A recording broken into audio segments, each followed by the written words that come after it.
మీ ఎలాంటి వ్యాపార ప్రకటనలకైనా వెంటనే మా ఛానల్ సంప్రదించండి. జూన్ నెలలో మనకి ఏమేమి శుభకార్యాలు ఉన్నాయి అంటే ఇప్పుడు మనకి నిజ జ్యేష్ఠ మాసం ఉంది, ఆ తర్వాత అధిక జ్యేష్ఠ మాసం ఉంది, దాన్నే అధిక మాసం అంటాం. ఈ 2 నెలల్లో మనకి జూన్ నెలలో 1వ తేదీ నుంచి 30వ తేదీ వరకు వచ్చేటప్పుడు శుభకార్యాలు ఏం చేసుకోవచ్చు, శుభ కార్యక్రమాలు ఏం చేసుకోవచ్చు, ఇవన్నీ కూడా మనం ఈ వీడియోలో తెలుసుకుందాం. మొట్టమొదట బహుళ పాడ్యమితో స్టార్ట్ అవుతుంది 1వ తేదీ. ఈ రోజున మనము ఏం కార్యక్రమాలు లేవంటే సాధారణమైనటువంటి పూజలు చేసుకోవడం తప్ప మామూలుగా ఇక లేవు. నెక్స్ట్ 2వ తేదీ బహుళ విధియ, తెలంగాణ రాష్ట్ర అవతరణ దినోత్సవం, యమునా నది పుష్కరాలు ప్రారంభం అవుతాయి. కాబట్టి సాధారణ పూజ, చిన్న చిన్న రజస్వల ఫంక్షన్స్ ఇలాంటివి తప్ప పెద్ద ఫంక్షన్స్ ఏం మనం చేసుకోం. లేకపోతే జూన్ 3 దగ్గరికి వచ్చేసరికి తదియా వచ్చిందండి. ఈ తదియా కూడా మనము మామూలు పూజలు పునస్కారాలు మనం చేసుకుంటాం. లేకపోతే జూన్ 4న సంకష్ట హర చతుర్థి వచ్చింది. ఇక్కడ మనము ఏం చేస్తామో అన్నప్రాసన ఇలాంటి కార్యక్రమాలు, విక్రయాధీనం అంటే సరుకులు, ఈ సరుకులు ఆ సరుకులు అమ్ముకోవడము ఇలాంటి పనిచేస్తాయి. ఊయల్లో వేయడము, అన్నప్రాసనము, క్రయ విక్రయాదులు ఇలాంటివి మాత్రమే చేసుకోవాలి. ఇక 5వ తేదీ వచ్చింది. ఈ 5వ తేదీకి వచ్చేసరికి శుక్రవారము, బహుళ పంచమి ఆ రోజు. కాబట్టి ఇక్కడ కూడా శ్రవణ నక్షత్రం ఉంది, అన్నప్రాసన చేస్తాం, క్రయ విక్రయాద దినం అంతే. ఇకపోండి 6వ తేదీ వచ్చేసరికి శనివారం, 6 షష్ఠి. ఈ రోజున విశేషించి పూజలు పునస్కారాలు, సుబ్రహ్మణ్య షష్ఠి ఇలాంటివన్నీ కూడా సుబ్రహ్మణ్యేశ్వర స్వామికి ఓం శరవణ భవాని మంత్రంతో చేసుకోవడం, అభిషేకం చేసుకోవడము. అలాగే అన్నప్రాసనం, ఊయల్లో వేయడం, సేమంతం, ధనుషి ఇలాంటివి మనం చేసుకుంటాం. ఇకపోతే 7వ తేదీ దగ్గరికి వచ్చాం. 7వ తేదీ భానుసప్తమి అన్నమాట. ఈ భానుసప్తమి రోజున మనము ధనిష్ట నక్షత్రం ఉంది, ఆదివారం సప్తమి, మనం అన్నప్రాసన చేస్తాము, తర్వాత ఊయల్లో వేస్తాం, క్రయ విక్రయాదులు అంతే. ఇక 8వ తేదీ దగ్గరికి వచ్చేసరికి మనకి మృగశిర కార్తె వచ్చింది. ఏ శుభకార్యాలు లేవు, శివుడికి అభిషేకాలు, దాన ధర్మాలు చేసుకోవడం. ఇక 9వ తేదీ వచ్చేసరికి మంగళవారం 9, బహుళ నవరాత్రి ఆ రోజు కూడా పూజా పునస్కారాలు, ఇంట్లో నిత్య దీపారాధన అలాంటివి చేసుకుంటాం. ఇక 10వ తేదీ దగ్గరికి వచ్చేసరికి బుధవారం అండి. ఆ రోజు బహుళ దశమి. మరి ఆ రోజున మనం ఏం చేస్తాము, దశమి బుధవారం, ఉత్తరాభాద్ర నక్షత్రం, అన్నప్రాసన, ఊయల్లో వేయడము, తర్వాత సాధారణమైనటువంటి కార్యాలకు వస్తువులు కొంటాం, తర్వాత క్రయ విక్రయాదులు ఇవి మాత్రమే చేసుకుంటాం. ఇక 11వ తేదీ దగ్గరికి వచ్చేసరికి మనకి ఈ యొక్క ఏకాదశి వచ్చింది, మతత్రయ ఏకాదశి. ఆ రోజు శివుడికి అభిషేకం చేసుకుంటాం, పూజలు పునస్కారాలు చేసుకుంటాం. గురు ఏకాదశి అశ్విని నక్షత్రం, అందువల్ల అన్నప్రాసన చేసుకోవచ్చు, ఊయల్లో వేయచ్చు, చిన్నపిల్లల్ని సాధారణ కార్యాలకు పనికొస్తుంది.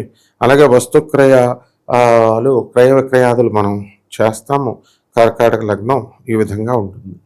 ఇకపోతే ఇప్పుడు ఇక్కడి నుంచి 15వ తేదీ తర్వాత మనకి 11 అయిపోయింది కదండి. 12వ తేదీ మామూలు సాధారణ పూజలు, ఆ రోజు ఇంక మిగతా కార్యక్రమాలు చేయడానికి లేవు.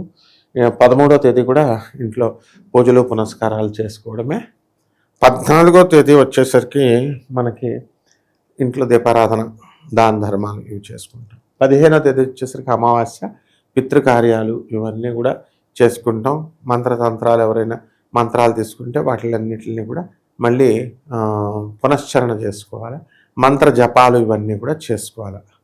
మరి ఆ విధంగా మరి అనేకమైనటువంటి భక్తులకు నేను యక్షిణీ మంత్రాలను ఇచ్చాను, దుర్గా మంత్రాలను ఇచ్చాము, దశమహావిద్యా మంత్ర జపాలు ఇచ్చాము. అటువంటి వాళ్ళందరూ కూడా మీకు ఈ యొక్క 15వ తేదీ రోజున మీరు అమావాస్య వచ్చింది కాబట్టి అందులోనూ సోమవారం మీరు జాగ్రత్తగా చేసుకోండి.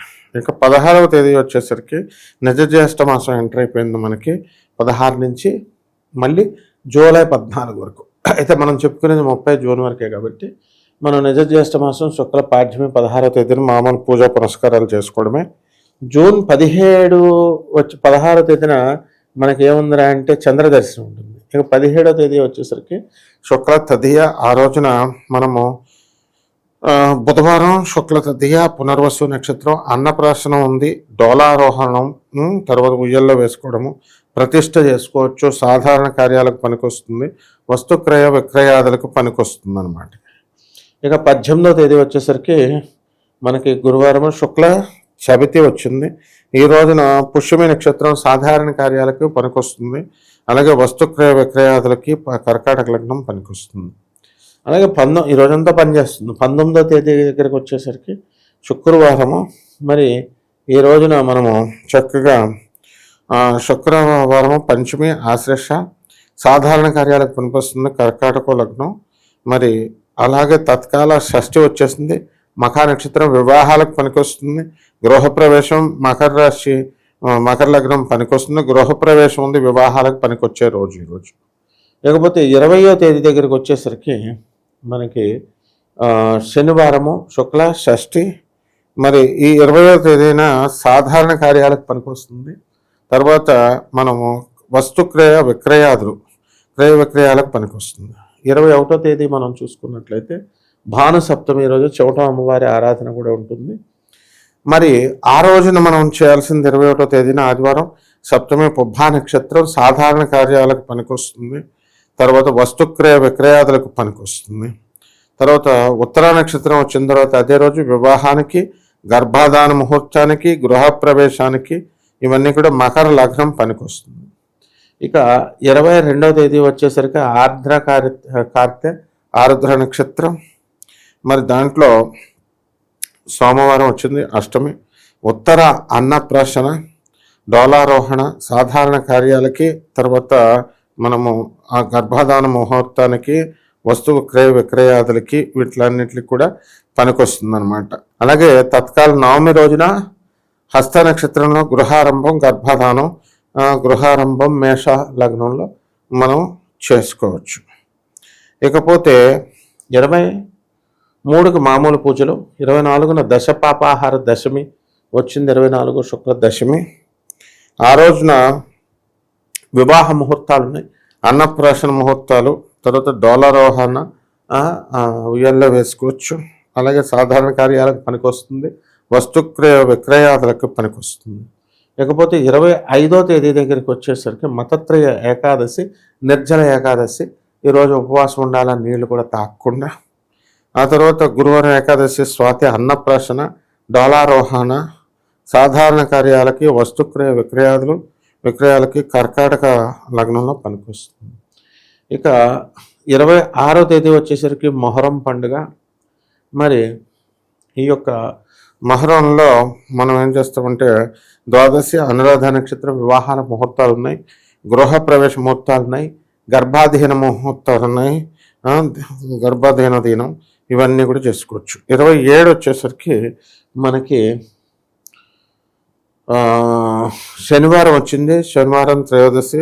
ఈ రోజున అనురాధ నక్షత్రం ఉంది, అన్నప్రాశన, డోలారోహణం, సాధారణ కార్యాలు, వస్తుక్రయ విక్రయాదులకి పనికొస్తుంది. జూన్ 29వ తేదీ వచ్చేసరికి మనకి మళ్ళీ ఇంక ముహూర్తాలు లేవు, పౌర్ణమి ఆ రోజు, సోమవారం పౌర్ణమి. కాబట్టి మూలా నక్షత్రం ఉంది, సాధారణ కార్యాలకి, వస్తుక్రయ విక్రయాదులకి, కర్కాటక లగ్నం, ఇవన్నీ కూడా సరిపోతాయి. కాబట్టి ఈ విధంగా మిగతా రోజుల్లో 30వ తేదీ ఇవన్నీ కూడా మనము ఎరువాక పౌర్ణమి 29ని చేసుకుంటాం, రైతుల పండగ. ఆ రోజు పొలాలకు వెళ్ళి చక్కగా పశువులకి అన్నీ కూడా మనం అలంకారం చేసి పూజ చేసుకుంటాం, పశువుల్ని పొలాలని. 30వ తేదీన మామూలు ఇంట్లో సాధారణ పూజలు చేసుకోవాలి. ఈ విధంగా చేసుకోండి, బ్రహ్మాండంగా ఉంటుంది. శుభమస్తు.